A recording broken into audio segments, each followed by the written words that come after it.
নমস্কার, দেখছেন চারটার খবর। সুপ্রিম কোর্টে আজ শুনানি। গোটা দেশের নজর রয়েছে তনয়া, কিন্তু তারই সঙ্গে সঙ্গে কালকে এবং একের পর এক প্রতিদিন যেভাবে ইতিহাস তৈরি করছে বাংলার মানুষ, গোটা দেশের মানুষ, রাত দখল থেকে শুরু করে ভোট দখল এবং পথে বাবা মাও, প্রত্যেক দিন নতুন ইতিহাস তৈরি হচ্ছে। এবং নতুন ইতিহাসের পাশাপাশি দেখো দিনে দুবার ব্যবহার করো স্টপেজ ক্রিম আর নিজেকে রাখো এভারগ্রিন কেয়াশেক আরোমা থেরাপি স্টপেজ ক্রিম আর খুঁজে পাও নতুন আমিকে। নতুন চাঞ্চল্যকর তথ্যগুলো সামনে আসছে। কি তথ্য সে আপনারা জানেন যে অভয়াকে হত্যা করা হয়েছে এবং সেই হত্যার ঘটনার নেপথ্যে একটার পর একটা বিস্ফোরক তথ্য সামনে আসছে এবং ঠিক তার পাশাপাশি বিচারের দাবি, যে বিচারের দাবি এবার ছিনিয়ে আনতে হবে, এমনটাই বার্তা গতকালও দিতে দেখা গিয়েছে অভয়ার বাবা এবং মাকে।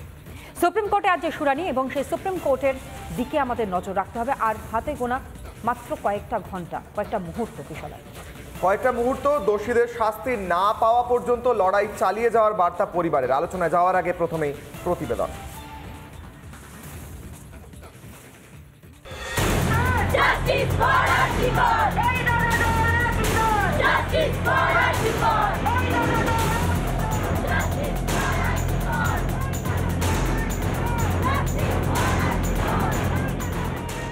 আমি ভাবি কত কষ্টে আমার মেয়ের প্রাণটা চলে গেছে। এখনো কানে বাজে মেয়ের আর্তনাদ, যা মনে পড়লেই গলা ধরে আসে সন্তান হারা মায়ের। অভয়াকাণ্ডের 1 মাস, সুবিচারের দাবিতে এখনো প্রতিবাদ রাজ্যের কোনায় কোনায়। অভয়াকাণ্ডে দিন দিন বাড়ছে সাধারণের ক্ষোভ।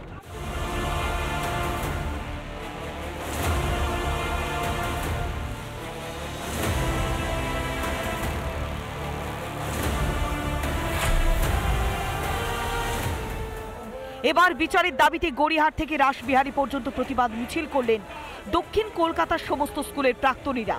এনআরএস থেকে ধর্মতলা পর্যন্ত মিছিল করেন চিকিৎসকরা। রবিবার ওই মিছিলে যোগ দিলেন অভয়ার পরিবার।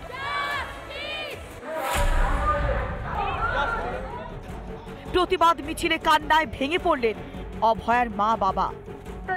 তখন থেকেই ওর ডাক্তার হওয়ার স্বপ্ন ছিল, যে আমি ডাক্তার হব মা, অনেক লোকের সেবা করব। আর সেই সেবা করতে এসেই আমার মেয়েটা আরজি করে বলিদান হয়ে গেছে। সোমবার আরজি করের ঘটনায় শুনানি রয়েছে সুপ্রিম কোর্টে। তার আগে সিবিআই তদন্ত এবং শীর্ষ আদালতের উপরে আস্থা প্রকাশ করলেন নির্যাতিতার বাবা। 100% কোর্টের উপরে ভরসা রাখছি এবং সিবিআইয়ের উপরে ভরসা রাখছি। এটাই ভালো রিপোর্ট দেবে, এটাই আশা রাখছি। সবসময় এই আশার মধ্যেই বেঁচে আছি। আমাদের দিন কাটছে আশায় আছে, আর কিচ্ছু নেই আমাদের যা শেষ হওয়ার হয়ে গেছে। তবে বিচারের পথ যে মোটেই মসৃণ হবে না, তা বিলক্ষণ জানেন অভয়ের বাবা। পরিস্থিতি আমি দেখতে পাচ্ছি, বিচার আমরা অত সহজে পাবো না। বিচার হয়তো আমাদের ছিনিয়ে আনতে হবে এবং সবার সহযোগিতা ছাড়া এটা সম্ভব নয়। আশা করি সবাই আমাকে সহযোগিতা করবে এবং আশ্বাস দিচ্ছেন। এই দিনও পুলিশ প্রশাসনের বিরুদ্ধে অসহযোগিতার অভিযোগ করলেন নির্যাতিতার মা।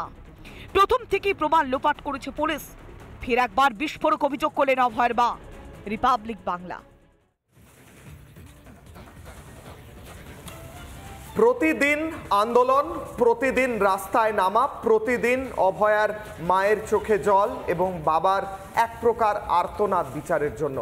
আজ সুপ্রিম কোর্টের দিকে তো তাকিয়ে রয়েছে গোটা দেশ, কিন্তু প্রশ্ন হচ্ছে প্রশাসন রাজ্যের যদি প্রতি পদে বিচারের পরিপন্থী হয়ে দাঁড়ায়, তাহলে তো প্রশ্ন ওঠে তাদের ইন্টেনশন নিয়ে, নয় কি?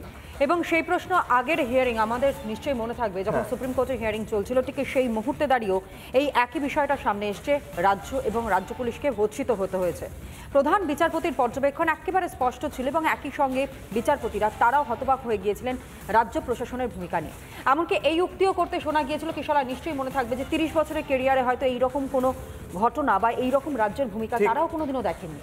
বিচারপতিরা বলছেন 30 বছরে পুলিশ এরকম ভাবে কোনো কেস হ্যান্ডেল করেছে তিনি দেখেননি। আমরা প্রথমেই আমাদের সঙ্গে যারা অতিথি রয়েছেন তাদের পরিচয় করাবো এবং তারপর আলোচনায় আসবো। এই মুহূর্তে রয়েছেন ডক্টর সজল বিশ্বাস, চিকিৎসক, তিনি অনলাইনে আমাদের সঙ্গে রয়েছেন। আমার সঙ্গে রয়েছেন ডক্টর সুকান্ত চক্রবর্তী, চিকিৎসক প্যাথোলজির, এবং ডক্টর তীর্থঙ্কর দাশগুপ্ত, চিকিৎসক সাইকিয়াট্রিস্ট। এবং তাদের সঙ্গে আলোচনায় যাওয়ার আগে এই মুহূর্তে তনয় হয়তো গুরুত্বপূর্ণ আজকের দিনে একবার দেখে নেওয়া, এর আগে সুপ্রিম কোর্টে একবার ফিরে দেখা যে কি হয়েছিল এবং বিচারপতিরা কি বলেছিলেন। ঠিক দেহ মেলার 14 ঘন্টা পর কেন এফআইআর, এই প্রশ্ন করেছিলেন প্রধান বিচারপতি।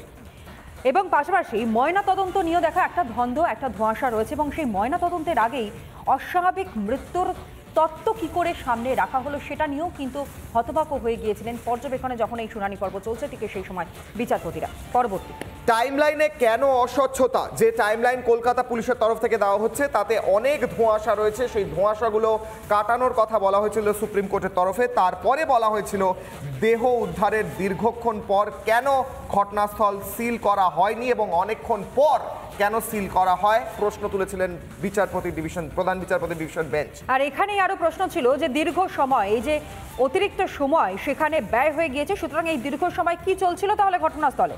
পুলিশের অ্যাসিস্ট্যান্ট সুপার কে এবং কিভাবে এমন তদন্ত হলো সেই প্রশ্নও কিন্তু আদালতের পর্যবেক্ষণে উঠে এসেছিল প্রতিটা ছত্রে ছত্রে।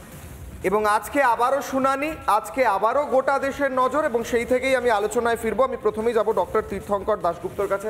ডক্টর দাশগুপ্ত, আজকে সুপ্রিম কোর্টের হিয়ারিং গোটা দেশ দেখছে, প্রতিটা মানুষ আজকে সুপ্রিম কোর্টের এই হিয়ারিংয়ের দিকে হয়তো নজর রাখবেন। আপনারা কি এক্সপেক্ট করছেন? দেখুন, গণতন্ত্রের যে চারটি pillar, legislature, executive, judiciary and free press media, এই চারটে স্তম্ভের মধ্যে দ্বিতীয় স্তম্ভ এক্সিকিউটিভের উপর মানুষ এই পার্টিকুলার ঘটনায় আস্থা হারিয়েছে। সেটা প্রতি পদে প্রমাণিত হচ্ছে।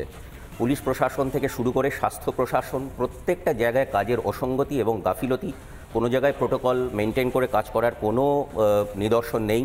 সমস্ত জায়গায় ল্যাক অফ অ্যাকাউন্টেবিলিটি এবং এই প্রত্যেকটা জায়গায় যে ইরেগুলারিটি, সেইটার জন্য মানুষ এখন একেবারে সারা দেশ চোখ বুজে তাকিয়ে আছে এই জুডিশিয়ারির উপরে। সুতরাং এদের বিচার ব্যবস্থার উপরেই আলটিমেটলি ভবিষ্যতে আমাদের এই পার্টিকুলার কেসটা কোন দিকে যাবে সেটা নির্ভর করছে। আজকের হিয়ারিং, আগের দিন হিয়ারিংয়ে প্রধান বিচারপতির ডিভিশন বেঞ্চ অত্যন্ত কড়া বেশ কয়েকটি অবজারভেশন করেছেন। পুলিশকে এক প্রকার তুলোধনা করেছেন। রাজ্যের তরফে কপিল সিব্বল দাঁড়িয়ে বারবার চেষ্টা করেছেন ডিফেন্ড করার, কিন্তু প্রতিটা ডিফেন্স ভেঙে পড়েছে। আজকে আবারও প্রধান বিচারপতির ডিভিশন বেঞ্চে আপনি মনে করছেন বা এক্সপেক্ট করছেন যে আবারও এক হাত নেওয়া হতে পারে প্রশাসনকে? হ্যাঁ, অবশ্যই, কারণ প্রশাসনের প্রত্যেকটা কাজে অসঙ্গতি মিডিয়ার মারফতেই আমরা এই এত খবর পাচ্ছি এবং প্রতিটি স্টেপে যে এত ইরেগুলারিটি, সেক্ষেত্রে তুলোধনা না করা বা এক হাত না হওয়াটাই আমার কাছে খুব আশ্চর্যের মনে হবে। কিন্তু শেষমেশ কি হয় সেটা আলটিমেটলি ভবিষ্যতই বলে দেবে। এবং মানুষ অত্যন্তভাবে এখন ক্ষিপ্ত হয়ে আছেন সবাই। মানে এই যে ডিলেড জুডিশিয়ারি প্রসেস, সেটাও কিন্তু মানুষের মধ্যে একটা অত্যন্ত ক্ষোভের জন্ম দিয়েছে। ঠিক, কিন্তু সেই দিক থেকে বলতে গেলেও মানুষের আস্থা ভরসা সবটাই কিন্তু আমাদের বিচার ব্যবস্থার উপর রয়েছে এবং সম্পূর্ণভাবে সম্মান জানিয়ে আমরা এটা আশা করতে পারি যে আজ হয়তো সেই বাবা মা যারা দীর্ঘদিন ধরে চোখের জলটা ফেলছেন, একটা মাস ধরে বিচারের দাবি তারাও করছেন, তাদের হয়তো কোথাও না কোথাও গিয়ে একটা স্বস্তি হয়তো তারা পেলেও পেতে পারেন।